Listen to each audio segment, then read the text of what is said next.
converso agora com a socióloga Gisele Villalta. Gisele, qual é a análise que você faz desse ano no geral? Bom, a gente está vivendo um momento pós-pandêmico em que eu acho que a gente tem várias consequências para considerar quando vai analisar esse ano, que inclusive é um ano de eleição, né? Então nós temos milhares de pessoas enlutadas, vivendo insegurança alimentar, fome, convivendo inclusive com o desemprego, né? Então acredito que a gente tem vivido um momento que por si só já é um momento de instabilidade, né? E, enfim, né? Acho que as eleições vêm aí para aflorar um pouco mais essas dificuldades que a gente tem vivenciado na nossa sociedade. E além dessa questão do luto, né, que acho que foi o maior luto coletivo vivido, né, pelo país daí na sua história, embora já tivemos outras pandemias, né, lá atrás, né, gripe espanhola, né, varíola, mas o povo se dividiu de uma certa forma. Como é que você viu essa divisão? Principalmente com o que a mídia explorou bastante, essas questões de acreditar ou não acreditar na ciência, por exemplo. Bom, eu tenho percebido que os afetos estão muito aflorados, né? E que eles são mobilizados, inclusive por líderes políticos, representantes, né?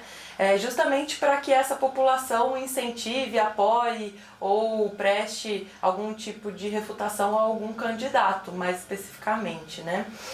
E esses afetos vão fazer, inclusive, fenômenos que na sociologia a gente considera esse sufixo ismo, né? Enquanto expectativas depositadas em uma figura, mas que estão para além dessa figura, mas que em si não são a representação desse fenômeno, né? Quando esses afetos são mobilizados, eles inclusive podem ser, por um lado, muito antidemocráticos, conservadores, atacar a ciência, né? Inclusive refletirem na própria vacinação, né, contra a Covid-19, e por outro podem também mobilizar esses afetos de reviver a democracia em um Estado mais democrático de direito, né? Então nós temos dois polos que em si estão conflitando, né? E um polo em específico que opta por si só em conflitar mais do que por meio do diálogo em resolver essas determinadas diferenças e questões, né? Bom, você tocou um ponto importante que é a insegurança alimentar, né? Nós estamos num país, né, em que lá atrás já se falava que em se plantando tudo dá, né? Um país fértil, um país que exporta alimentos. Como é possível, né, analisar um país que exporta alimentos com um povo que passa fome? Bom, acredito que o nosso problema tem sido um problema de redistribuição, né, de alimentos mesmo. Então, para quem não chega esses alimentos, né? Quem são essas pessoas que estão passando por um processo que não chega a ser insegurança alimentar, que é um processo de fome mesmo, né? Assim como a gente vivenciou há anos atrás. Então, acho que é muito importante a gente refletir esses aspectos, inclusive porque nós estamos vivendo um momento de disputas por narrativas, né?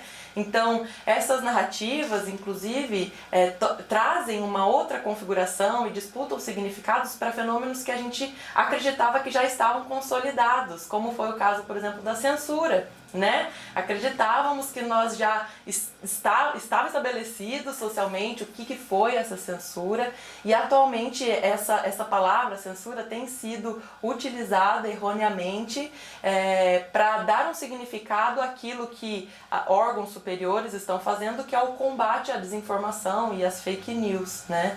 Então é um momento muito difícil, inclusive quem fala sobre fome, né, atualmente, às vezes inclusive sofre certos ataques, como também aconteceu no último dia 12 de outubro, né? Então acho que é um momento de bastante hostilidade para quem se posiciona e para quem de fato trava lutas como essa luta da fome, por exemplo.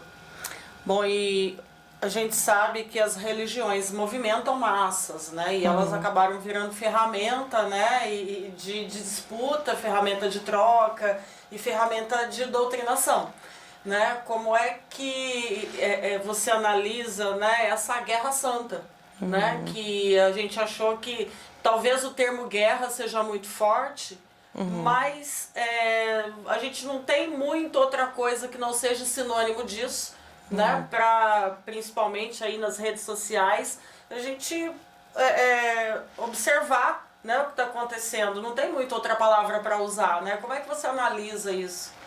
Bom, eu acredito que é um reflexo um pouco da nossa história e de como a gente se consolidou enquanto sociedade, mas ao mesmo tempo essa disputa ela está pelos espaços também, né? Então, os espaços religiosos são espaços, apesar de no senso comum nós acreditarmos que não são espaços em que se discute política, né? Espaços religiosos também são espaços onde a política se consolida, né? Seja a política partidária, institucional ou não.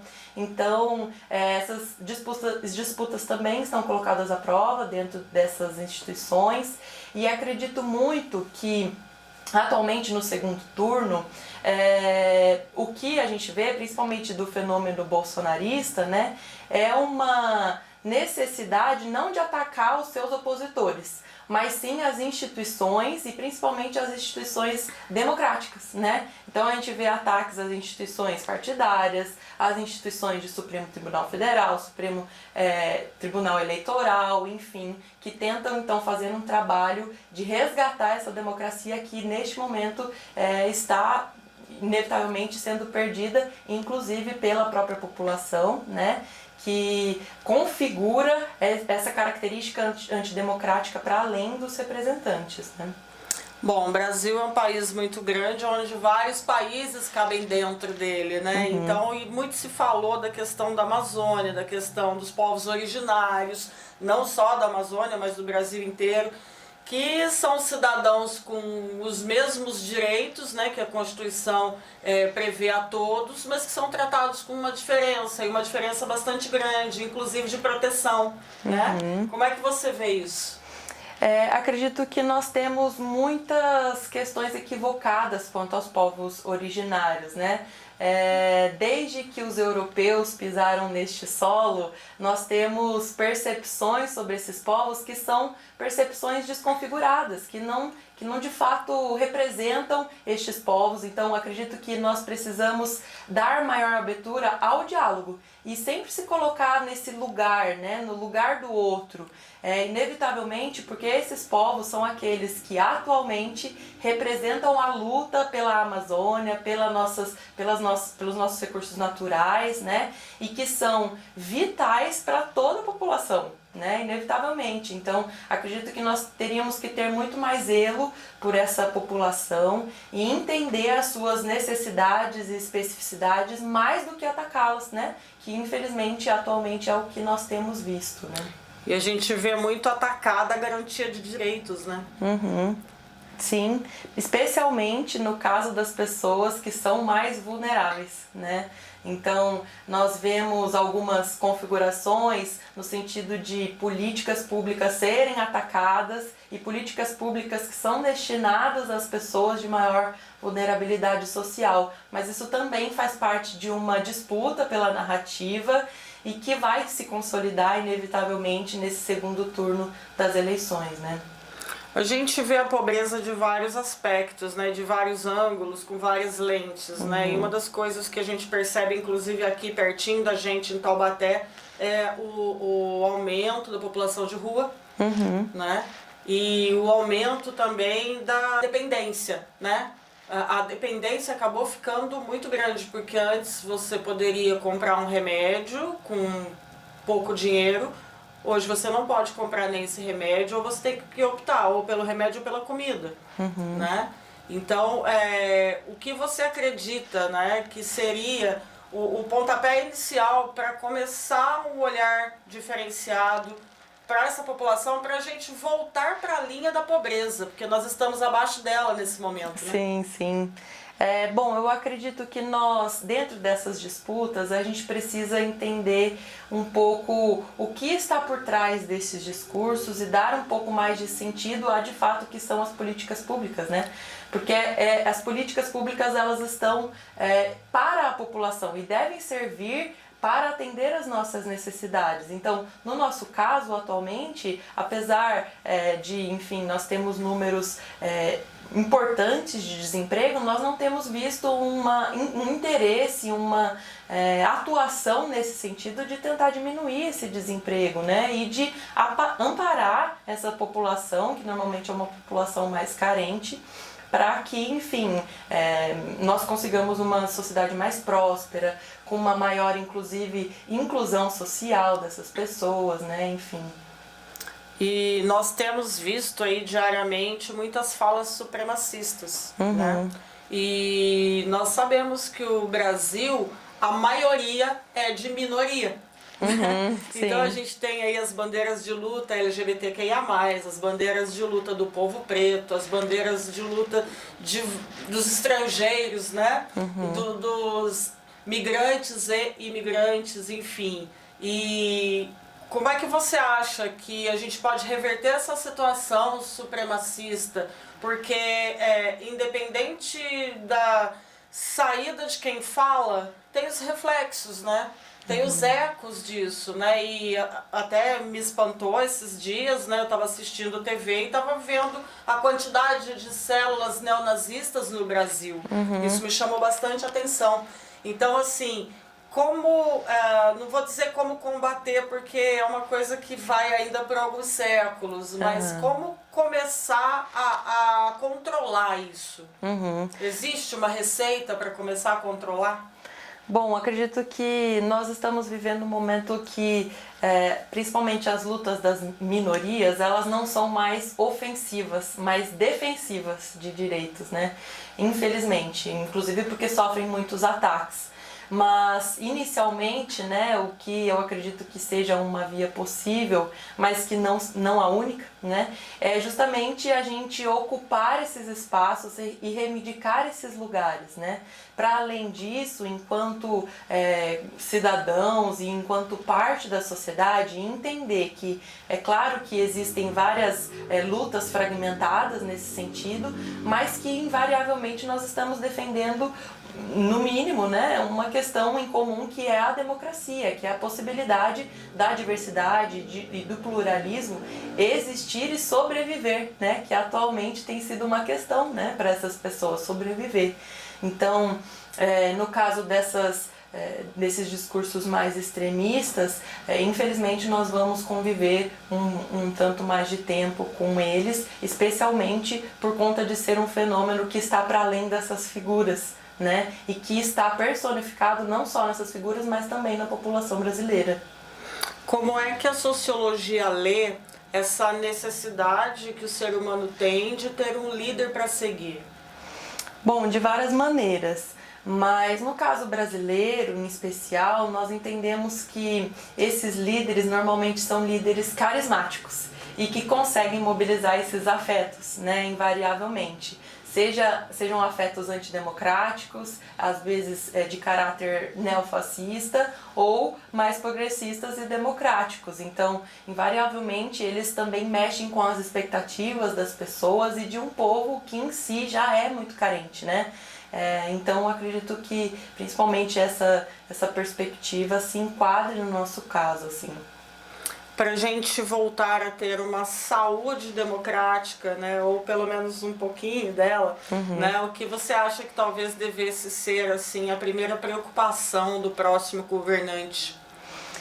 Inicialmente eu diria para defender as vias democráticas de direito, né? Em especial levar em conta essa perspectiva da ciência, investir na educação, que também é uma área que atualmente tem sofrido muitos ataques, investir nos professores, que são essas pessoas que formam, enquanto sociedade, o futuro desse país, né? E não só isso, também investir na própria produção e circulação da ciência, de medicamentos, investir nessa questão da renda, do trabalho. Então é um conjunto de políticas que na verdade estão muito fragilizadas atualmente, que são prioridade quando esse governante assumir, que até então nós não sabemos quem será, mas que espero que dê conta dessas necessidades que são básicas enquanto sociedade no nosso atual cenário, né?